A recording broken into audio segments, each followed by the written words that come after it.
Hello, you are very welcome to joining us today for this CPGP panel on enforcement and oversight. We're very grateful that so many of you could join us despite us all being online today. We have a great panel ahead, organized by Mozilla today for CPGP, and I would urge you all to follow us along online. We've started a quiz online as well to mark International Data Protection, Data Privacy Day. So follow along with that. Use the hashtag CPGP2021. Now, we're going to have a little brief introduction from each of our excellent panelists who will tell you a bit about themselves and about why they find today's event so important.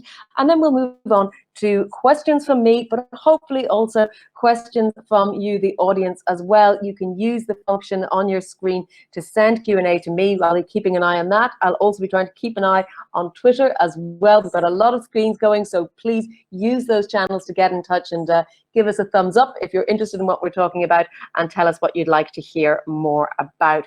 So with that, I will turn over to our panelists. My job today is simply to be the moderator. I'm Jennifer Baker, a tech journalist and presenter. So I'll be putting your questions to the panelists, but they're the ones with the real insider knowledge. So let me first welcome, joining us, we have Alice Munya, who is the director of the African Innovation and Public Policy Program at Mozilla Corporation. Alice, thank you very much. We have Ines Lagujgek, who is the head of the Economic Analysis and Digital Intelligence Units at ARCEP, the telco regulator. We have William de Boucalaire, who is the former president of the Belgian Privacy Commission, and Sanjini Kumar, the former head of consumer banking at Citibank in India. Very welcome to all of you. Alice, let me start with you. Give us your opening thoughts and comments on why today is so important.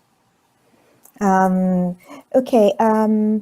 To begin with, I'm Kenyan, and I'm a former regulator with Communications Commission of Kenya for about 6 years, and currently work with Mozilla, which, I mean, Mozilla is known as a really vibrant global community to promote openness, innovation, and opportunity.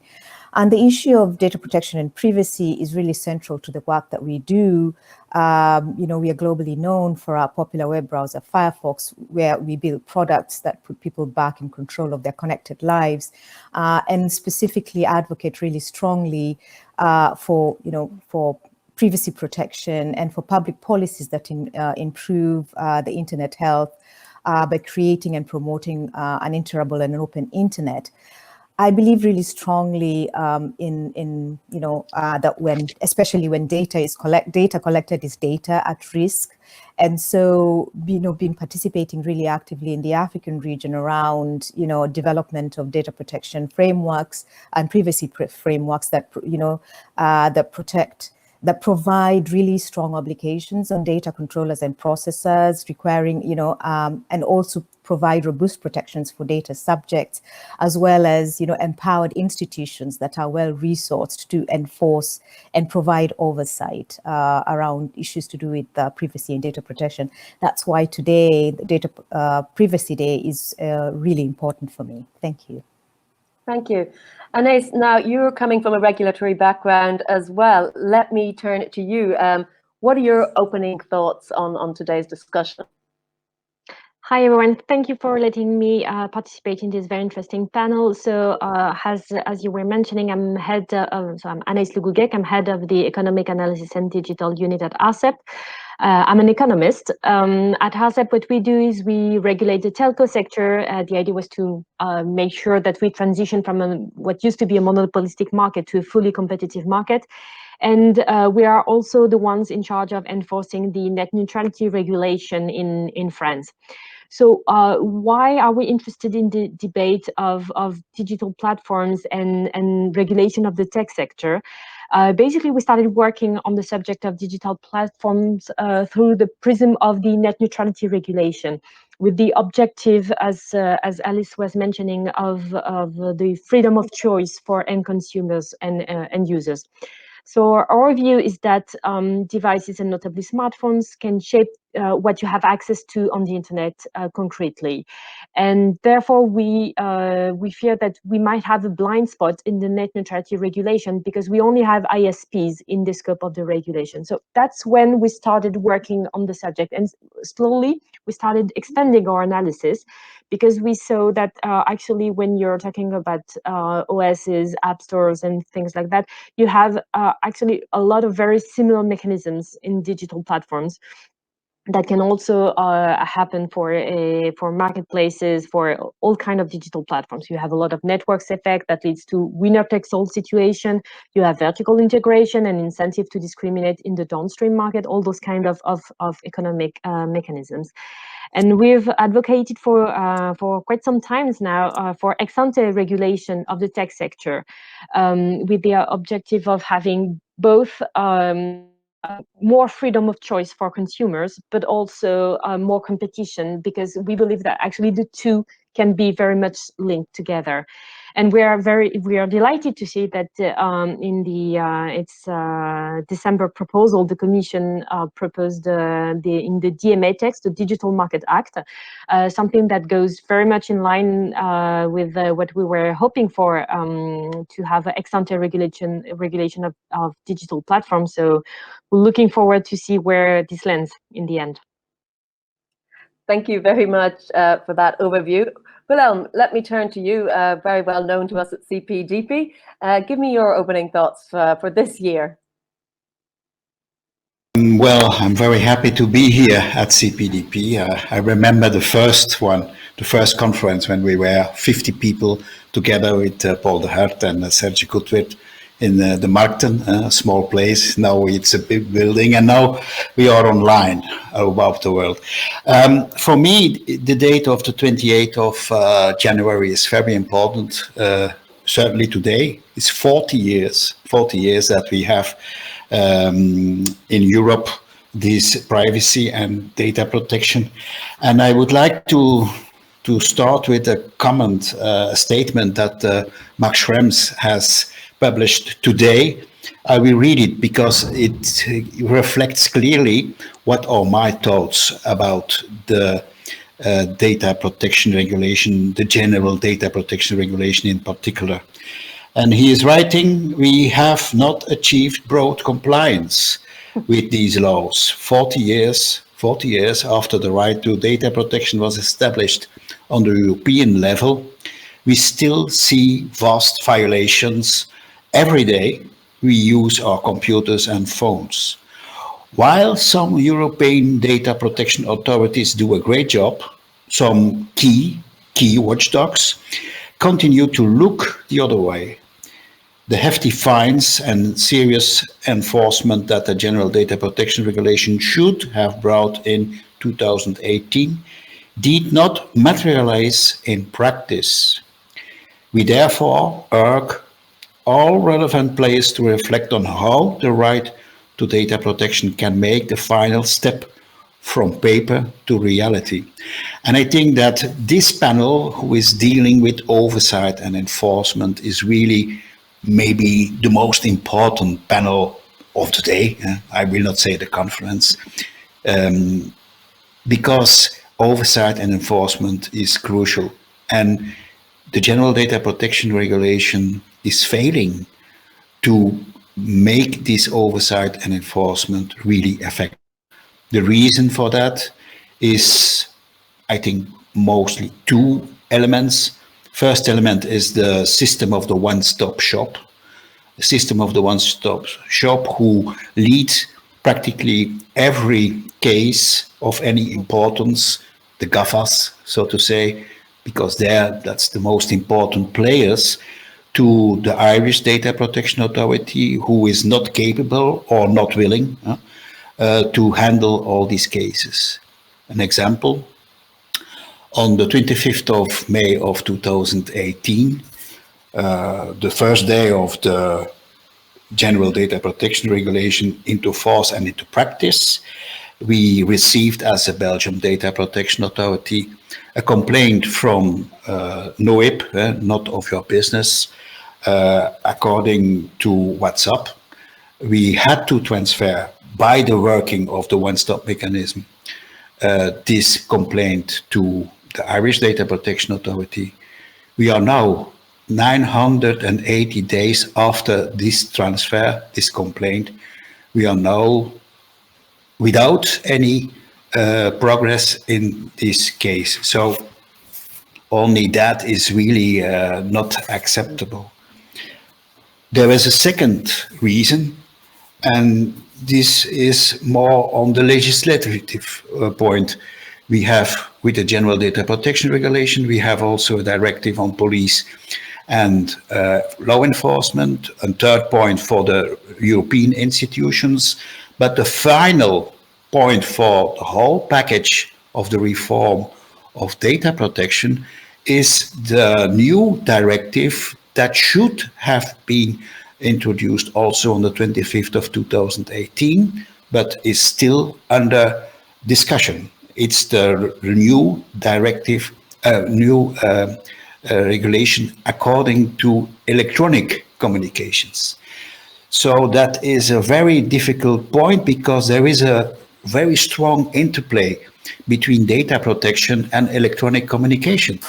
And so long that this Gordian knot will not be resolved, we have a very important lack in the protection of data protection. We have now 3 new acts on the table: Digital Service Act, Digital Market Act, Digital Governance Act, still under scrutiny. So I'm very skeptical for the real effective compliance on data protection. Thank you. Thank you, Willem. Well, we have, as you say, quite a lot of legislative pieces of text to get through. And so probably for the purposes of this panel, we won't talk too much about specific cases except to use as examples, although, as you said, we know the words there that Max Schrems was probably referring to the Irish DPA. Now, Shinjini, let me come to you. I'm not going to ask you about all these texts. I want you to give us, however, your perspective, you know, with your background and from the Indian Financial Services Regulator, your thoughts on enforcement in general. I think we can't hear you. Oh, okay. Thank you for having me over. Can you hear me now? Yes. Yes, we Okay, can. good. So I was working at the Citibank and I was heading all the consumer businesses for Citi in India. I'm right now in the process of starting up in the digital fintech space. But before Citi, I've been short for a brief time the CEO of a fintech bank. But before that, I've also worked in a couple of multinationals. But I've been a regulator before that. So I've been a bank supervisor. And that was just before the global financial crisis. So I've dealt with the regulatory framework and architecture at that point of time. The reason this debate is very, very important in the context of India, it is important in the context of the whole world, but also in the context of India is because India actually looks at the new technology to solve many of its chronic challenges of access, challenges of education, challenges of healthcare, and actually, if you look at the Indian ecosystem, the new technology has been hugely empowering to a lot of people, and the access to telecommunication, access to data, access to the smartphone has perhaps been the single largest enabler for a large section of the population in this country. What are the trade-offs there? Now, this is something that happens in every situation, that people make micro choices that are good for them. And when they make those micro choices, they think of themselves. And therefore, whether it is buying gold, whether it is taking your own car versus public transport, or whether it is signing off terms and conditions and parting with your data to subscribe to something that is cheap, sometimes to get like a very small cash back, or it could be any incentive, but you are signing off your rights to your data sometimes. But the aggregation of these micro decisions is not necessarily good in the macro picture, and I think that poses a challenge for governments everywhere, including in a country like ours, governments and regulators. And therefore, you see that challenge, and therefore you see how that is evolving. And it's all very interesting. And I'm basically here to also understand how others are dealing with it, and look forward to the session. Thank you. Thank you very much. So, Alice, let me come back to you now. I think we heard Willem's thoughts there very much on GDPR. Could you give me your perspective on what you think may have worked, where things have gone wrong? Because it had such ambition. I remember when it was signed, there was such high hopes, but it seems to have fallen between the cracks somewhat in getting actual results. Thank you for that question. I will respond to the GDPR from an African context. That's because that's where I come from. And to note that while in Europe nearly over 90% of countries currently have data protection laws, we're still lagging behind. In Africa right now, we are still at only 50% yet. But the Africa region is still the most, still having the most rapid and current change in data privacy laws in terms of revisions of laws that have existed long before. But this also demonstrates a significant level of adoption standards, and, to a certain degree where they go beyond, for example, the first generation OECD guidelines, and then again, the second generation European standards. And then, this third generation, which is the 2016 GDPR. So the GDPR itself has had a huge impact, on the African continent, not only motivated by adequacy requirements, but also, if I may call it, global framework for African member states to base their own data protection laws. And to a certain degree, a lot of our laws, for example, the Kenyan data protection legislation that was enacted in 2019 contains a lot of provisions that reflect the GDPR itself. But one thing to note, though, is that many, African countries, especially when you look at the Francophone West Africa, who are really early adopters of the earlier iterations of data protection, they copied them from older versions of what Europe were doing. And so they were pretty minimal and not as sophisticated when it came to data protection. So while, and with that, with that specific earlier adoption, there were oversight organizations created for data protection authorities. So most of them established in the early 2000s or 2010, around there. So they're not really DPAs in the way we currently understand them, and especially not in the GDPR context. And their role is somehow limited. So they don't have that much enforcement powers for data breaches, among others. And so some of these laws have to be updated. And of course, we look at GDPR, as a really great global example and a way of understanding just data protection. But at the same time, looking at that, at what's going on, both the positives and negatives, and picking learnings from that, I think has been the most important role that GDPR has played so far. Thank you. Thank you very much for that. And you've mentioned the idea of GDPR and it's sort of how it's exported around the world. So Shinjini, I want to come back to you. I know that obviously GDPR came in your watch, but you were more or less following the financial services sector. And I'm wondering how in general do you feel about this idea of the EU as a legislation exporter, particularly with regard to data protection, or whether you see rules coming from the US and how is there this dominance of certain countries, and is there a sort of, if you like, tension between who gets to lead in this legislative area? It's a very interesting question. And let me just be myself, because I have the liberty of being an independent person at this point of time with no institutional affiliation. And let me tell you what I've always found very amusing is how different countries, sometimes even with similar political structures, take very different approaches to the design, because we're talking about the design of regulatory of regulation around these trade-offs, and therefore they look at it very differently. So if you look at the US, of course, the largest democracy, hub of innovation, a lot of the internet comes from there.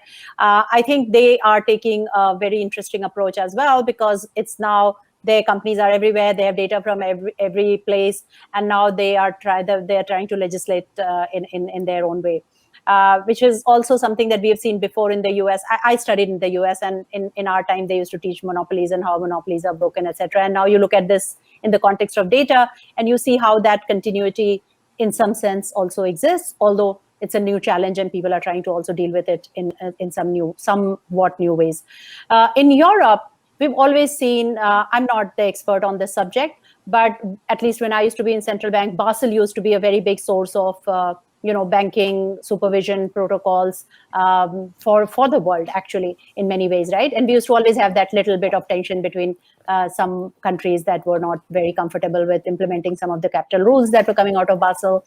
But then that, to what you said, taking that lead is something that we've seen before. And I think Europe takes the institutional regulatory mechanism very, very seriously, and I think we do see, at least when it comes to the reading of it, it all seems quite sensible and understandable. When it comes to the implementation of it, because I've been on the implementation side, it also has its own challenges and complexity.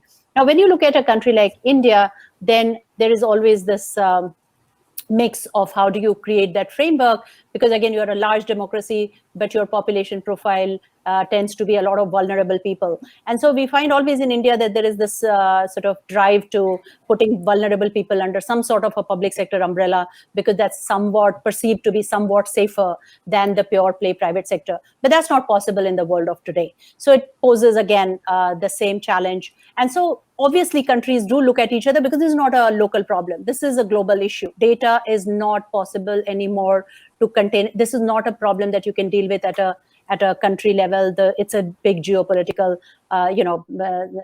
issue as well. So I think there is always going to be that need to look at each other to understand what we're doing, because it is going to impact the whole world. So none of us are going to be like, little island nations anymore, especially when it comes to this subject. So yeah, I think regulators are watching everywhere. I know my friends in in that government and regulatory world do look upon other countries and see what they are doing, but also try to understand what's unique about our situation, because as you know, a lot of the internet companies come to India because because of the large population, the usage is very high, and therefore I think it poses some sort of peculiar challenges as well. So it's a combination of what the world is doing and also what's good for your people.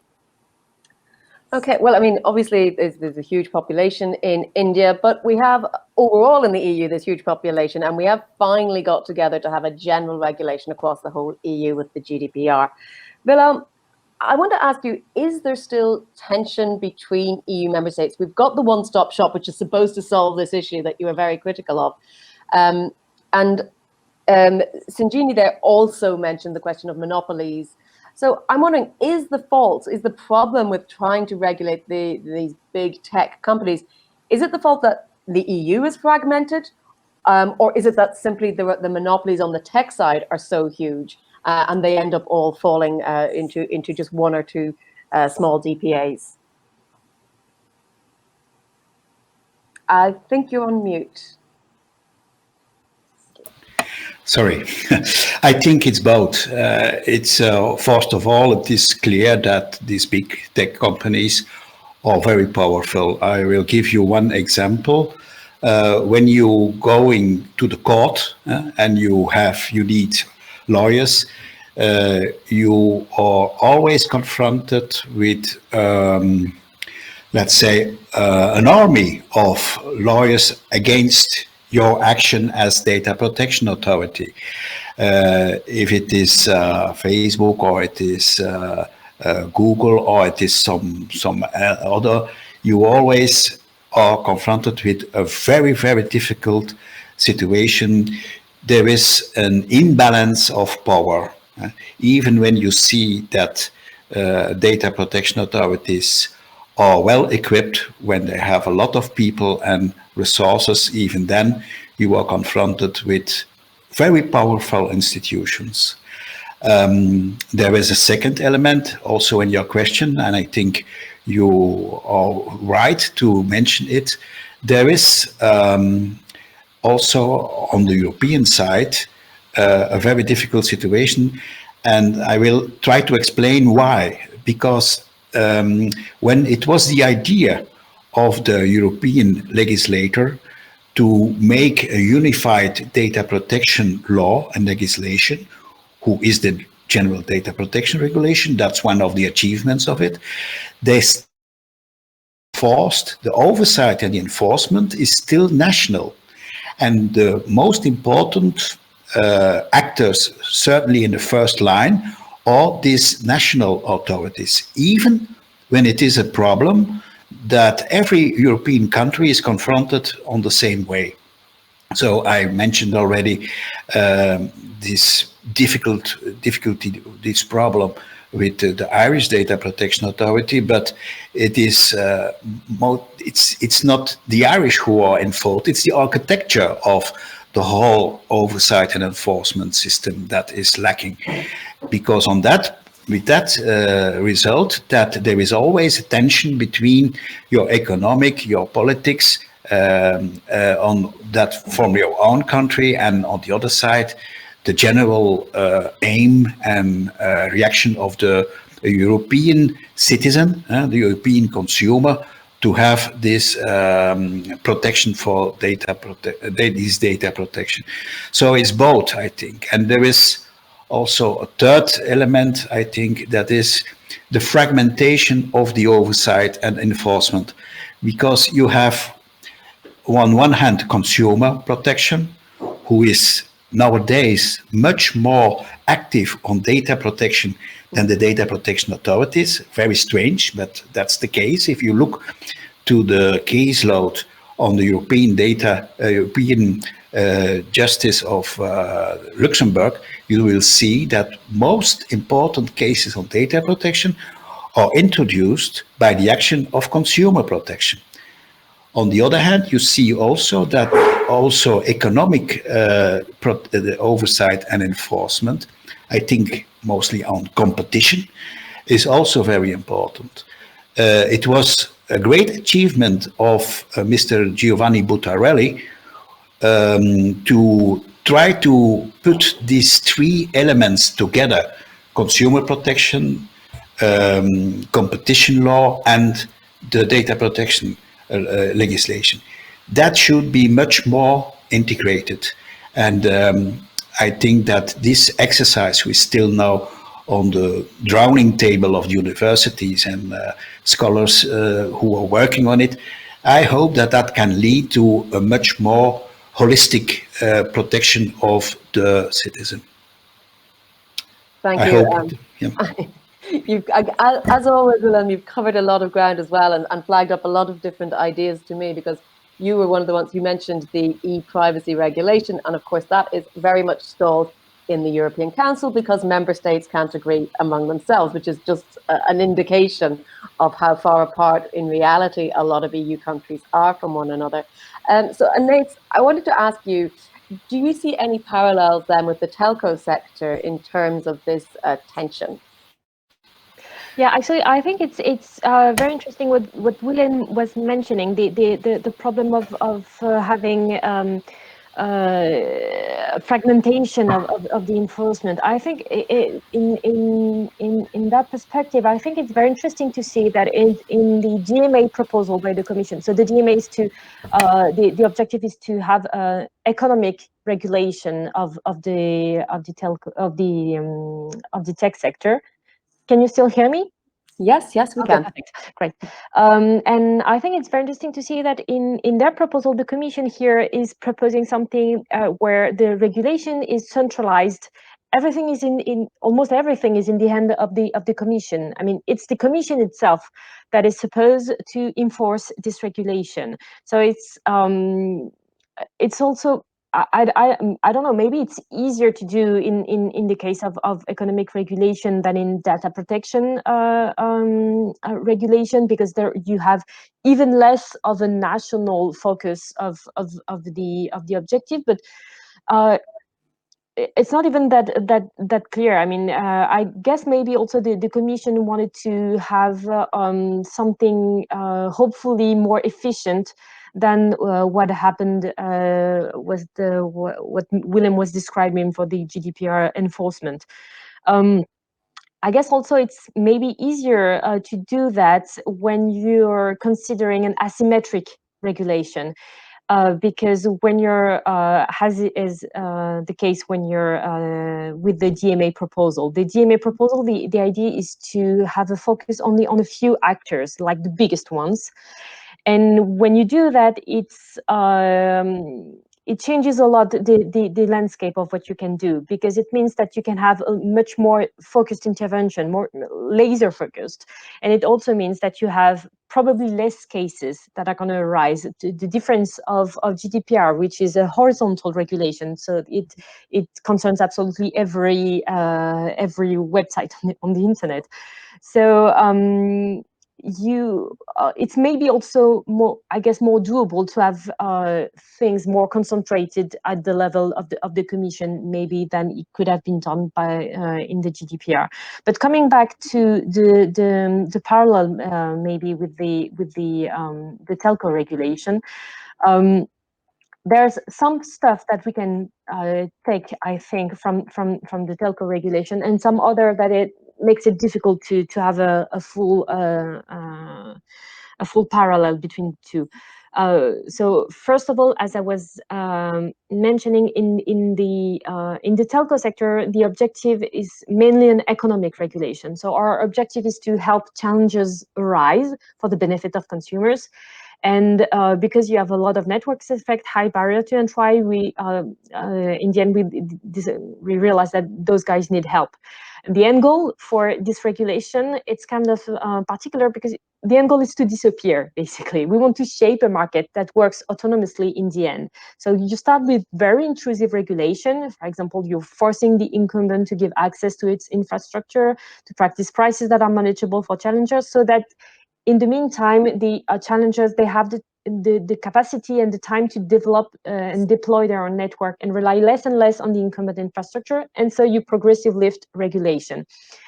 And it's mainly, as I was mentioning, also an asymmetric regulation. You basically only regulate the dominant actor. So that's very important, because it means that you can have a very tailored intervention, which means that you can afford to have very resource-intensive work. It's very useful when you have extremely technical market, when you have when you need a very concrete intervention. For example, you can't just say, you guys need to be interoperable. I'll see you in 2 years and see if you manage to do that properly or not. You have to, in French, we say, mettre les mains dans le cambouis. You have to get your hands dirty. You have to specify which kind of data are you talking about, which kind of format is acceptable. Does it have to be interoperable in real time? If not, with which delay? You have to really get into the subject. And also asymmetric regulation, it means that you can, of course, be a lot more intrusive than if you're doing a horizontal regulation. For proportionality reason, if you're regulating everybody and applying the same rules to everybody, of course you need to have something that is a lot less intrusive than if you're only targeting just the big guy in the market. Also, so we have ex ante regulation in the telco sector, which is a big difference with the traditional competition law. Meaning that we don't wait for wrongdoing. It's not really about sanctions. Well, at least most of the time, it's not about that. It's about proactive involvement. We monitor. We have access to the accounts of the incumbent, the prices they practice, the products they offer, everyone's market share. We have precise measures of the quality of service, etc., etc. We have a full view of the market. That, I believe, is also something that would be key for the regulation of the tech sector, because it goes very fast. You have a lot of information asymmetry between the regulatee and the regulator, and you have very smart guys in the telco sector, in the tech sector. So you really need to gather a lot of knowledge, and maybe what you have to most of our job is based on dialogue with the incumbent, but also the challengers, with consumers association, with local government. This is something that is very important to us, because you have to make sure that you don't have a one-sided view. It's very important, again, when you're regulating an actor that can pretend to conform to an injunction, but they can really trick you with technicalities. And it's then important to have alternative market players, in particular, in the room, to make sure that they are, being of good faith. And it's also a repeated game. So you build knowledge, you foster dialogue, and it helps you to be able to see problems arise before they really materialize. And that's very important because you can unblock situation through dialogue, through also a lot of informal dialogue. And this also helps in terms of predictability for actors, because you know very quickly if the new practice you're trying to launch, if it's in the gray area, and it's a lot easier to see if you're out of line or not. And most importantly, it's a lot easier also to discuss with the regulator and to see how you can shape your product to make sure that it's back on track in terms of respecting the regulation. And also, the regulation is principle-based. It's not a list of prohibited behavior as you have today in the DMA proposal from the Commission. I think it's very important to have a list of prohibited behaviors because it brings a full stop to practices that we've always seen in the past are problematic. But there's a question of being future-proof also. For example, to give you a concrete example, when we said to Orange, you need to give access to your infrastructure, how could we have anticipated, for example, that they might refuse, for example, to share the door code of all the buildings to their competitors?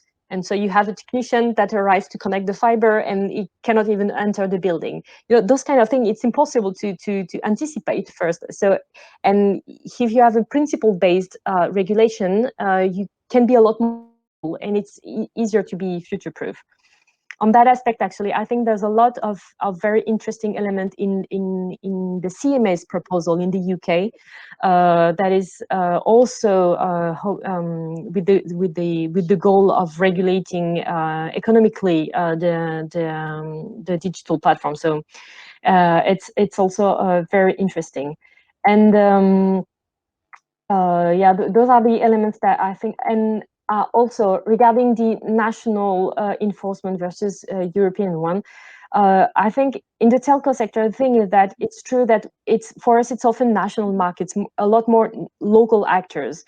So, but still, all of our regulation stems from the European code. So we need to have consistency here. So what we do is still the regulation is enforced by national regulation authority, NRAs, like I said, but we apply the same rules but to different realities. And to make sure that it's consistent, we are organized in a network. So we have BEREC, which is the network of European NRAs. And we come up with guidelines on how to concretely apply the code. It's soft law, but it's still binding. And we have general reports, analytics, analyzing the general subject. And also, if the Commission has doubts on the validity of one NRA's analysis, we have to peer review it to assist the Commission in its assessment of the quality of the information. So this network organization is maybe also something that that can be useful to think of. But it's true that for the tech sector, it's much more pan-European, a lot more than in the telco sector. So for me, it makes sense that the decision making is maybe more at the European, at the Commission level, more than at the national level. Okay. An awful lot to unpack there. Thanks for that.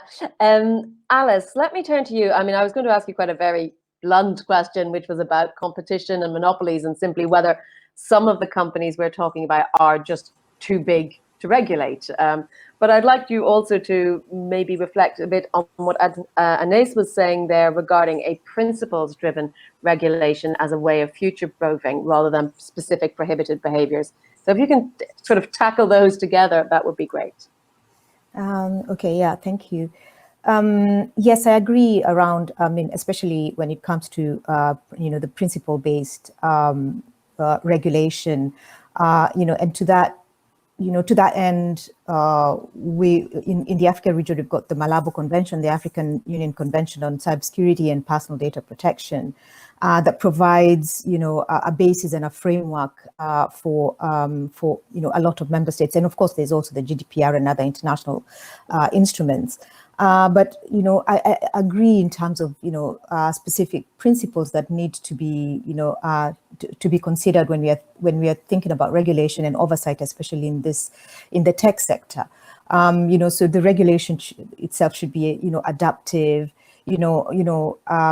risk weighted, moving from one size fits all to data driven segmented approach, and and collaborative regulation, aligning regulation nationally and internationally, but also engaging a broader set of players across across the ecosystem is super important. And I also wanted to talk a little bit about for example, often often when we look at especially collaborative regulation here, there's the aspect of multi-stakeholderism that is sometimes missed. Because the assumption is that policymakers only, have the mandate to draft policies or to develop regulation in a specific area. But most often they don't have the level of skills that are required at that particular, or even the resources to understand that specific area. And so the whole idea of multi-stakeholderism and public participation is super important. And with it, also, provides a certain level of accountability, through transparency. But I also, strongly believe that, in terms of regulating this sector, that governments shouldn't wait for things to spiral out of control like we've seen. I don't think tech companies should be left to self-regulate. I tend to think that governments should proactively intervene to curb excess of some of the hate speech on and offline, and also be weary of entrusting, for example, private corporations on with public freedoms and rights. In fact, I tend to think we should actually support really granular regulations, of course, principle-based, but granular regulations on social media. So no need to wait, for companies to act before policymakers, do that. And also committing, that the whole, looking at again the global international human rights standard, applying the global human rights standards to regulation at the same time. We have to think about who has access, because I think that's the other thing that is missed. We forget that not all of us have access or connectivity, and some of these private companies, wade in an area that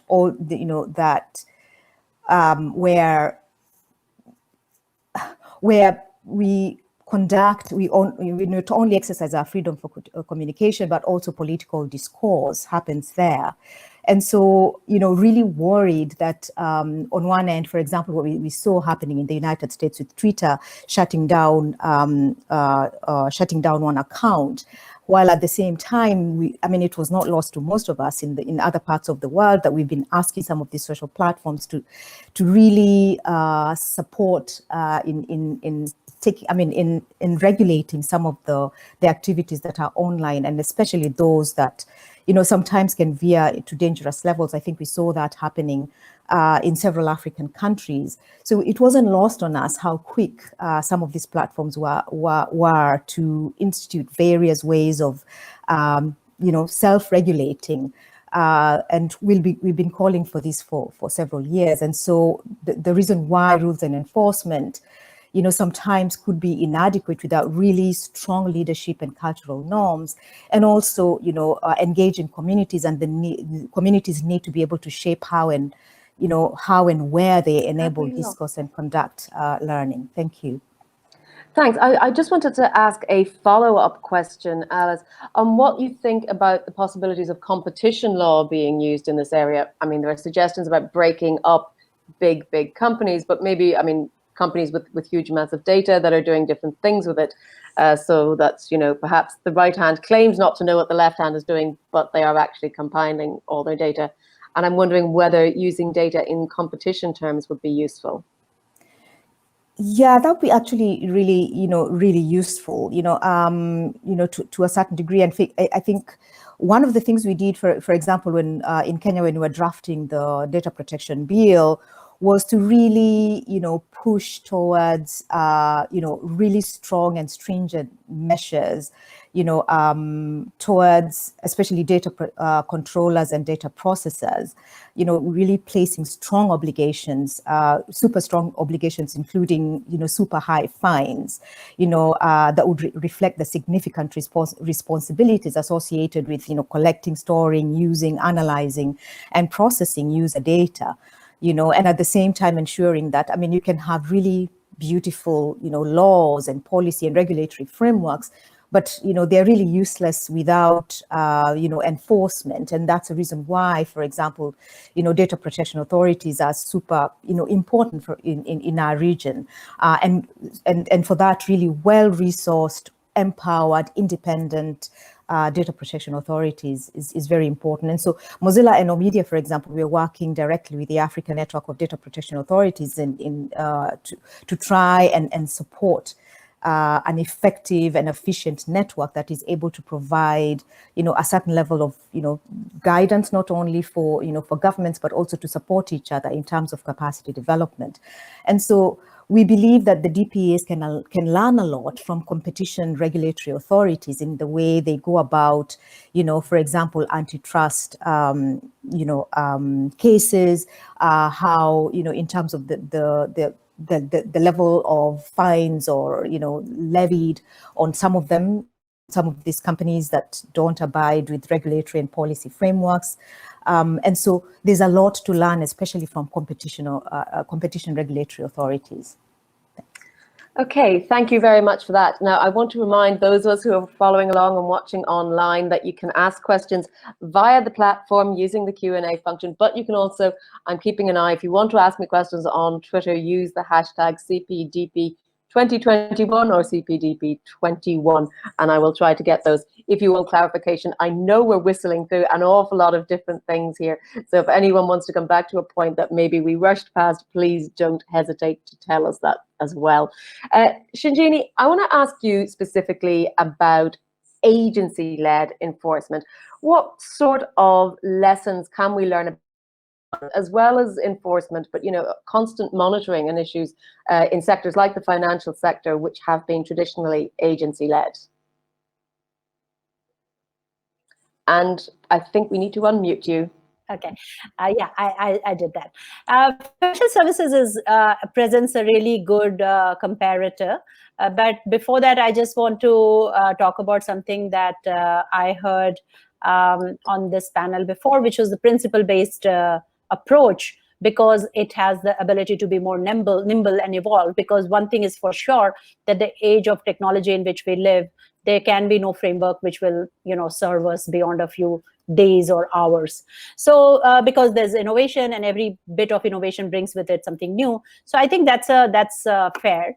But I wanted to bring a couple of specific things from financial services, and one is, of course, this whole agency, the whole principal agent paradigm, which financial services has relied on to make institutions, particularly banks, I'll talk about right now, to make them accountable for a whole gamut of activities that may not necessarily be done by them, but by platforms, by servers providing companies, by various level of service providers. And the idea being that then the bank becomes a party to it sort of works together with the regulator to make sure that the customer is protected against any sort of misuse or malpractice by the whole chain of players who are involved in that transaction or activity. I think it worked well in a few areas. I think it worked well as long as service providers, whether they were sales agents or whether they were technology companies, were primarily, in some senses, actually agents. So banks were principal, they did own the customer, and agents were, in effect, agents of the bank. And if they dealt with the customer, they effectively did carry out policies and procedures that the bank dictated. And if they did not, they were clearly in breach. And then both the regulator and the bank had a recourse to that, and the legal framework was clearly established. What makes it very, very complicated is how banking and financial services are now evolving, and effectively platforms are not anymore agents of the principals. It is a lot of the principal relationship. Even if you talk about something like targeting your customers on Facebook, you talk about offering banking services on WhatsApp, or practically anything you talk about. It is no more about the bank being in that position where the customer is its primary stakeholder and everybody else is a service provider. Everybody else is also a stakeholder, also a partner, is also in many situations much more in the capacity to dominate pricing power. So if you decide that I don't like a certain platform because it doesn't afford the right level of privacy to my customers, and therefore I'll stay away from it, sometimes you may not even have a choice because your entire competition is there, and by not being there, your business could just effectively die. So I think that paradigm has its own challenges, and I think regulators will need to look beyond just holding the principal accountable for the agent behavior. But I just want to touch upon one more example, and then I'll just have a very short conclusion. And that example is from the anti-money laundering battle that the financial system has been engaged in, right? And that was where it was, in some senses, a clear battle where, starting with the legislators or regulators, the framework was established, and it was a global framework. So it was, again, a global issue. You couldn't have done anything about it in a certain jurisdiction. It was cross-border. It necessarily involved working with other global agencies in the financial system, in the regulatory system, but also outside of it. And so that framework evolved over a period of time with all the right effort made by everyone.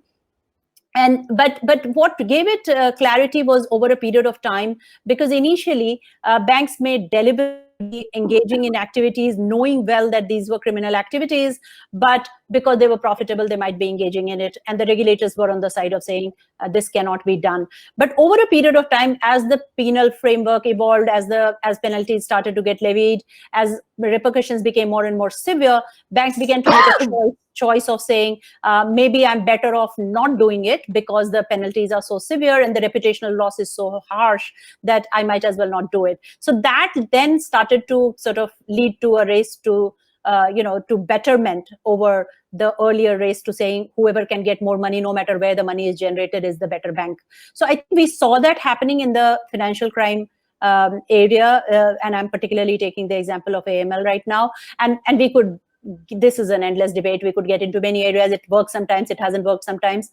But I think what is very important in the context of the data issue is that the customer will also need to be a big, and I think I heard Alice talk about this whole community and customer, and how they are important to also be a part of this battle. Because in the anti-money laundering battle, you were fighting criminals. You were not fighting every individual. Here, it is, you don't have to fight every individual, but every individual is happily sitting and signing off their data for little gains. I mean, I was talking to a set of young people who were part of a program, and I don't want to take names of platforms, but they were part of a platform where they were mapping their little local communities and providing that information for very small payments. And in my mind, I was thinking, this person looks at it as a job, as an employment, and he's doing it really well. But in effect, if this data does not get used properly, then he is participating in almost almost a criminal activity, not currently defined as a criminal activity. So I think this whole intrusive regulation that happened on AML, and as bankers, as central bankers, we used to find it very onerous because it was a lot. As bankers, we used to find it extremely onerous. But when you look at it, you realize that that there was a reason for it and there was a path to it. But the intrusiveness with which the central banks went after banks to implement it is probably not something that one happening with the technology players, and maybe it will. And I was just hearing telecom perspectives and tech perspectives, and something will have to happen. And I don't think I have the answer to it, but it's a long and hard road. Yeah, good to think about it from that perspective also. Thank you. That's a strong point you've made there about the distinguishing between criminal activity in terms of what agencies need. Okay, I can't hear you, I'm afraid. Okay, thank you very much. I'm going to have a question now for all the panelists as former or current regulators, and this is committed. And how much do you rely on the government support to do your job effectively? And of course, the government may have other interests, shall we say. It may want to push its country as a place where big tech companies might want to set up for employment or income tax purposes. Well, what sort of government buy-in, political backing do you need as a regulator? Yes, I thank you for this question. I think it's very important that you have the backing of the government, of the several governments. I will give you an example. In 2007, on the 24th of June, the SWIFT case arose. Remembrance, the SWIFT case was, SWIFT is a Belgian company who is dealing with worldwide communication network for financial institutions, banks, and so on. Very important, more than 9,000 members of SWIFT. And it appears that the American intelligence services had access to this data, to these payments. It was not known, or only by a few people, and it was a big scandal on that moment. We were, as Belgian Data Protection Authority, competent and are also asked by our European colleagues and even abroad to make a full exercise and oversight and enforcement if necessary. We started, and it was a very difficult exercise because, first of all, they would not work with us. They were really very intransparent. They were forced us to make a declaration of non-divulgation, what we refused. So there was between, I think, 6 months of that we could not really do our work properly. But when the government, the Belgian government, and the prime minister was with his colleagues on European level in the council, he brought it to the attention of his colleagues, and he asked, look, we have to endorse, we have to give the power to the authority, to the Belgian Data Protection Authority, to do this specific examination, this specific job. He got the support of his other European colleagues, and a day later we get a phone call from the officials of this company, SWIFT, to say, okay, let's sit together. And we solved the problem. A year later, we had a complete oversight. We had a complete agreement with this company. It was not because we have good laws. It was not because we are the Data Protection Authority. It was because we got the backing, the full support of the governments, of all European governments. For me, it's very clear. If you don't have that, you are, even if you are completely independent, you have not the power, you don't have the moral capacity to really make your oversight and your enforcement. I think that's very clear. I think that is very clear. That was a great example, one I do actually remember as well. I was in Belgium at that time following along with that. And then, Alice, do you want to answer this question as well about political support or governmental backing? What sort of backing, whether that be fiscal, be political, do you need? And I see you nodding. Yeah, on the telco sector, of course, we are talking about regulating a company that used to be state-owned. So, of course, we are an independent institution. Otherwise, you would have a kind of a conflict of interest. But for the regulation of the tech sector, given the size of the actors, given the pan-European issue that are at stake, and also given these risks that you mentioned of fiscal dumping, I don't know if you can call it like that in English, but my personal opinion is that it makes it really necessary to have the enforcement being done mainly, maybe not solely, but at least mainly at the European level directly, because here you avoid any risk of fiscal or political dumping like that, and it's Europe as a whole that is enforcing these rules, and I think it would make it easier. And actually, this is making me also think the idea of the political cost. I think it's also something that we need to think about when we're designing the regulation and we need to think not only in terms of huge penalty and huge fines, because and even breaking up the companies. I mean, that would be great if we could do that when it's really necessary, but we have to be realistic too. The political cost is huge if we are going down this road. So we need also to have in the toolbox instrument to regulate that are less less about penalty and repressive, but also just more dialogue, and because it's a lot less politically costly to do that, and you are less afraid of using those tools, and so you actually do use those tools, and it can be quite useful, and it's also useful to have that with the menace of using a lot more strict fines and having the possibility to go further, but to have also softer tools to use in between. I think that's something that would be very useful. Thank you. Alice, did you want to weigh in on this point as well? Yes, quickly. Yes, I agree that the importance of political will political support is actually critical. But also there's also the other angle in terms of ensuring an independent, well-resourced and empowered regulatory authority that is able to effectively regulate, specifically the telecommunications sector and now the tech sector. Effectively without undue political influence.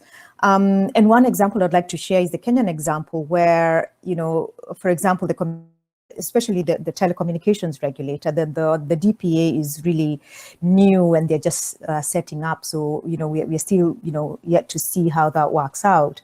But the telecommunications regulator is extremely well resourced and empowered. But at the same time, we have a constitutional provision that mandates policymakers and including the regulatory authority to ensure that for any policy that they develop or they come up with is subjected to public participation.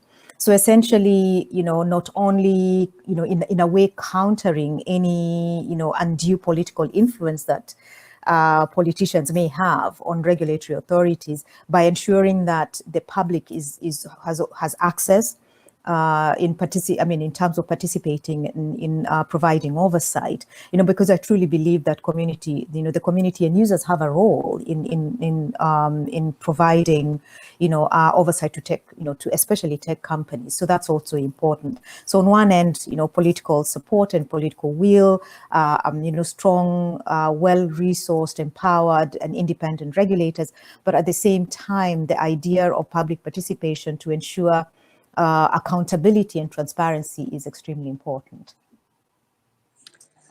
Thank you very much, Alice, for that. Now, I see we have another question just coming in through our Q&A function. Perhaps, Shinjini, this one is more for you. It's how do you think we should regulate social platforms to prevent market manipulation, as we've seen happening with GameStop today? This very headline-driven question there.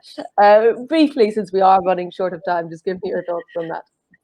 I could just give a very cynical answer, which is depending on whatever communication platform is available to human beings, they will misuse it. It's as simple as that. So when they had when they could just scream, they use that. When they could call, they would use that. When they got computer, they use that. Now they got social platforms, they use that. The only thing is that you are pulling in a lot more unwitting people into this to become your party to your fraud than you were able to do when you actually had to physically call. So I don't know. I think this is a lot of this is just Hobbesian behavior Okay. and market. Yeah. Thank you. A good attempt to tackle that question, which is very, very specific.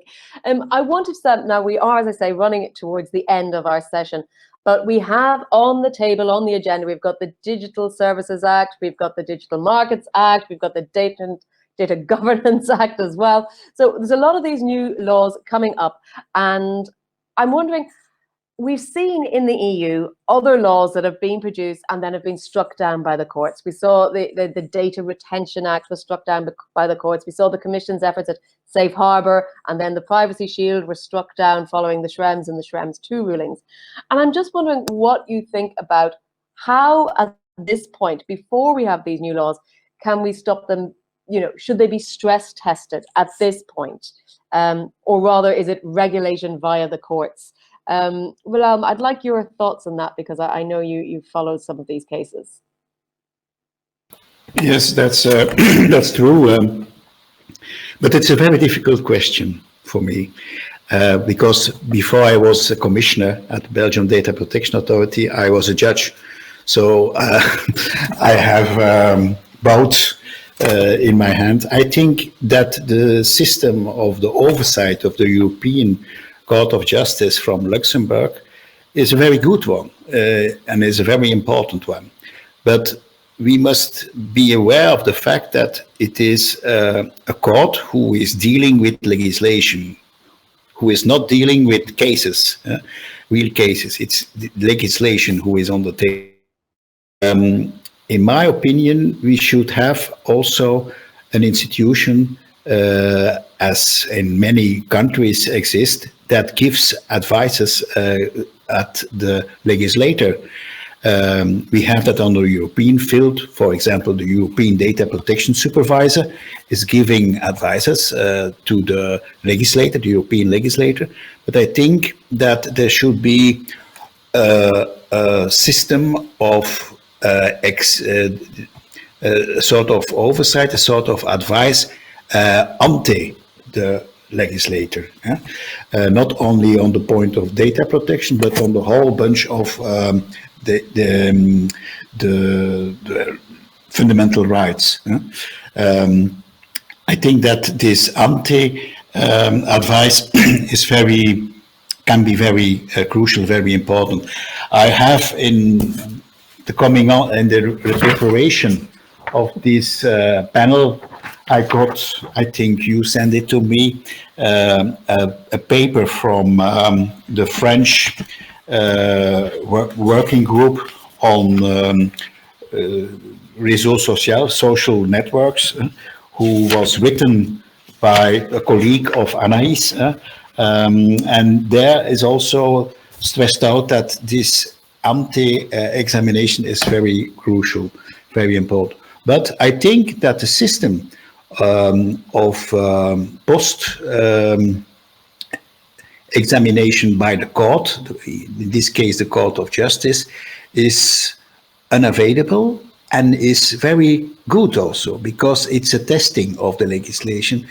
And even if it is only legislation, also the practical outcome of it is also very important. You see that. I'm quite happy with this interplay between legislator and jurisdictions. I will not say that it cannot be improved by, for example, these advices in the coming up of this legislation. But yes, I think that the system on its own, even if it is sometimes difficult, you have, for example, the Data Retention Act. There's a whole set of outro of it, and then they have to stop it. The Privacy Shield, we know what has happened, and there is a lot of confusion, what can be done, what cannot be done. But after all, I think that the judicial power had to play the role that they have on that moment. Yeah. Thank you very much. We're going to sort of wrap up. So I'm going to ask Shinjini and Anais this sort of final question, also referring to these new laws. What can we learn from other sectors, the financial sector, the telco sector, about new laws that are not necessarily building on previous building blocks, but something that is trying to tackle new business models and new ways of working? Anais, I will leave that to you to think about any advice you would give or any suggestions. Well, my suggestion first is to make sure that you have a dialogue with every actors that are relevant. So not only the guy that you're trying to regulate, but also the competitor and also the consumers and also like everyone, because there is way too much information asymmetry. And so you need to gather as much knowledge as possible. And also, my opinion is that you need to have this dialogue not only with everyone, but also to have this dialogue to be very to take place very often, because it can look very resource intensive and resource consuming. But the thing is that in the end, actually, it's worth it, because it means that that's how you have the possibility to respond very quickly to the new problems that arise. And it's and I think it's also with this dialogue that you manage to shape the market and not to. That's a problem with ex post intervention, is that it takes so much time, because there is so much at stake, because it's huge fines that we're talking about. So you need a lot of due process. I mean, it makes sense that it takes a lot of time for defense also to make their case. But in this environment, in the tech environment, it's going so fast that you, for example, in the Android case with the DG Comp, it was historical. But the problem is that the decision took place and finally arrived, and all of the competitors were already dead. So it's too late already. And there's really this need of being able to maybe to have intermediate tools that are not as repressive, but that allow you to act fast, and maybe not as strong, but act fast is probably the key answer, I would say. Thank you. Briefly, Shinjini, any thoughts from your point of view?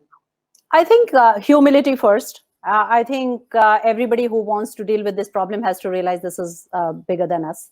The second thing is that you have to understand that this is where we are talking about trade-offs. So this is not about saying we can just shut something down and we can do without it. We can't do without it. And therefore, it is something that we have to learn to deal with. I always take the example of when cars would have come on the road, the guy driving the horse cart would have said, this is such a dangerous thing, and why is it even on the road? But once cars happen, horse carts don't come back. So we know that it's there.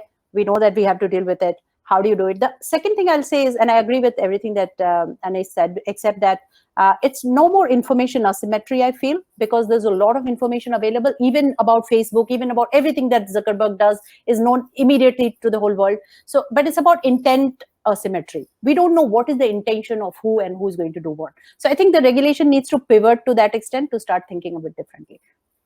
Thank you very much. I'm sorry, I'm catching up because I'm noticing we've only 2 minutes left, and I want to give Alice a word.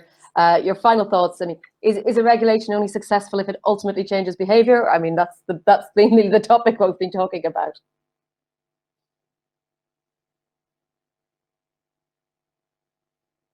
I don't think we can hear you, Alice. I think you might be on mute. Oh, yes, okay. yes, I was on mute. I'm sorry. I'm afraid you've only got 1 minute, but give me your thoughts. Okay, then I agree with everything, and humility being one important question. And I agree with everything, and support. I mean, and support oversight is important, but at the same time, oversight needn't throttle innovation. And the importance of using a multi-stakeholder approach is also extremely important. You're not just regulating tech companies, but also involving users and all the other stakeholders in developing that regulatory framework. Thank you. Thank you very much. I really greatly appreciate. I know we tried to squeeze an awful lot into quite a short space of time. Thank you so much to CPDP for keeping going this year despite all the difficulties. I'm sure we're all going to stay tuned for many of the other discussions that are coming up over the coming rest of today and so on. So I thank you all. Keep talking on social media, keep following us, and thanks to Mozilla once again for organizing today's discussion. And I hope to see you and discussing in some of the other panels. Thank you.